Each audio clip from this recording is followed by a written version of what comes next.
Moving into my first solo apartment was supposed to be a fresh start. The building was old, but the rent was cheap, and the landlord seemed nice enough. He handed me the keys, smiled, and said, "You'll love it here. Quiet neighbors. No problems."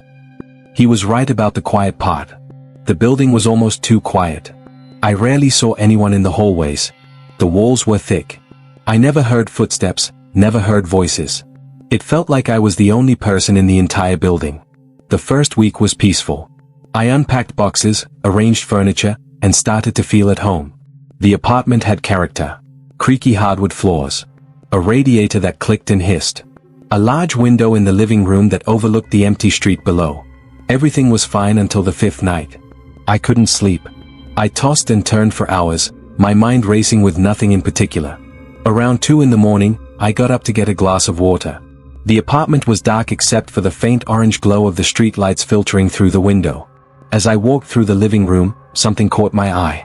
A small lump under the floorboards near the window. One of the wooden planks was slightly raised, as if someone had pried it up and put it back carelessly. I knelt down and pressed on it. It moved. Beneath the floorboard, there was a small hollow space. And inside that space, there was a folded piece of paper. Yellowed. Brittle. Old. I unfolded it carefully. The handwriting was small and frantic, written in what looked like dried black ink. It was a list of rules. But not normal rules. Not like no loud music. Or take out the trash. The note said, "Welcome to apartment 4B. If you want to stay safe, follow these rules exactly. Lock your door by 11 p.m. Never open it again until sunrise, no matter who knocks. If the lights flicker between 12 and 3 a.m., close your eyes and count to 60. Do not open them until the flickering stops. Never look outside the living room window after 3:33 a.m. If you see the light, it's already too late. If you hear breathing behind you and you are alone, do not turn around. Leave the apartment immediately and do not come back until morning. The building has no basement. If you find stairs leading down, walk the other way." My first reaction was to laugh. This was obviously a prank. Some previous tenant with a twisted sense of humor had left this for the next person to find. I crumpled the paper and threw it in the trash. But that night, I couldn't stop thinking about it. The flickering lights rule. The breathing rule. The basement rule. And especially the window rule. Never look outside the living room window after 3:33 a.m. Why 3:33? Why not 3 o'clock or 4 o'clock? Why such a specific, strange time? I told myself I was being ridiculous. I went to bed and eventually fell asleep. The next day, I threw myself into work and tried to forget about the note. But when I came home that evening, I found myself staring at the floorboard near the window. The hollow space was still there. The crumpled note was still in the trash. I smoothed it out and read it again. The handwriting looked more desperate in the daylight. The letters were shaky. The ink was pressed hard into the paper. Whoever wrote this was not joking. They were terrified. That night, I decided to follow rule number 1. I locked my door at exactly 11 p.m. I felt silly doing it, but I did it anyway. I also made sure the living room window curtains were fully closed. At 12:17 a.m., the lights flickered. Just once. A quick blink of darkness, then back on. My heart jumped into my throat. Rule number 2. If the lights flicker between 12 and 3 a.m., close your eyes and count to 60. I closed my eyes. I counted. 1, 2, 3. The flickering continued. I could see it through my eyelids. Pulsing. Rhythmic. Like a heartbeat of light and dark. I kept counting. 47. 48. 59. 60. I opened my eyes. The lights were steady. The apartment was silent. I told myself it was old wiring. This building was ancient. Flickering lights were normal. There was a logical explanation. But I didn't sleep at all that night. The second night, I followed the rules again. Locked the door. Kept the curtains closed. When the lights flickered at 12:19 a.m., I closed my eyes and counted. I was getting used to it. I was almost calm. Until I heard the breathing. It was 2:45 a.m. I was lying in bed, staring at the ceiling, when I heard it. A slow, deliberate inhale. Then an exhale. Right behind me. Close enough that I felt the air move on the back of my neck. Rule number 4. If you hear breathing behind you and you are alone, do not turn around. Leave the apartment immediately. I didn't turn around. I didn't even breathe. I slid out of bed, grabbed my keys, and walked straight out the front door. I didn't run. I didn't look back. I just walked calmly to my car and sat there until the sun came up. When I finally went back inside, the apartment was empty. Nothing was out of place. The floorboard was untouched. The note was where I left it on the kitchen counter. I almost moved out that day. I started looking at other apartments online. But the rent here was so cheap. And I kept telling myself there was an explanation. Old building. Noisy pipes. My imagination running wild. I decided to stay. But I knew I had to test the rules. I had to know if this was real or just my mind playing tricks on me. That was my biggest mistake. On the 7th night, I decided to break rule number 3. I didn't plan to. I had followed all the other rules perfectly. But something about that window kept pulling at me. What was outside? What was so terrible that I wasn't allowed to look? At 3:30 a.m., I was sitting on my couch in the dark. The curtains were closed. The apartment was silent.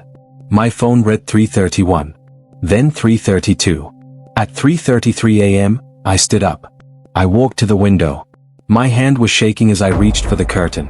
I pulled it back. For a moment, I saw nothing. Just the empty street below. The orange glow of the streetlights. The parked cars. The closed shops across the road. Everything was normal. And then the street light went out. Not flickered. Not dimmed. Went out completely. As if something had swallowed the light.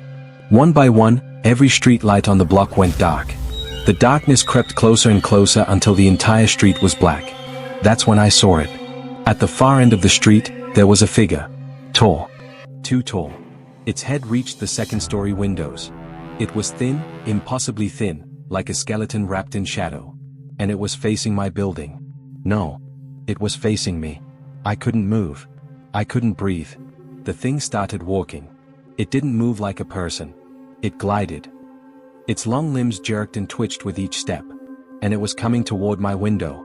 I let go of the curtain and stumbled backward. My heart was pounding so hard I thought I would pass out. I ran to my bedroom, slammed the door, and hid under the covers like a child. I didn't sleep. I didn't move. I just listened. For the rest of the night, I heard tapping on the living room window. Soft. Rhythmic. Tap, tap, tap. Like fingernails. Very long fingernails. When the sun finally rose, the tapping stopped. I didn't go into the living room for 2 hours. When I finally did, everything looked normal. The curtains were closed. The street outside was bright and ordinary. People were walking their dogs. Cars were passing by. But on the glass of the window, there were scratches. Long, thin scratches. As if something had been trying to get in. I'm writing this now from a motel room across town. I haven't been back to the apartment in 3 days. My landlord won't return my calls. The police say there's nothing they can do. But I still have the note. And I've been doing research. I looked up the history of apartment 4B. I searched through old newspapers at the library. I talked to a woman who lived in that building 20 years ago. What I found made my blood run cold. The building was constructed in 1947. But the land it was built on has a much darker history. Before the apartments, there was a house there. And before the house, there was something else. Something old. In the 1800s, the land belonged to a man named Silas Crane. He was a clockmaker. A brilliant one, by all accounts. But he was also deeply disturbed. He believed that time was a veil, and that at certain specific moments, the veil grew thin. He spent years calculating the exact times when the boundary between our world and something else was weakest. His journals, which are stored in the town archives, list hundreds of these times. But one time appears more than any other. 3:33 a.m. Crane believed that 3:33 a.m. was the moment when the veil was thinnest. When the things on the other side could see us most clearly. And if we looked back at them, they would notice us.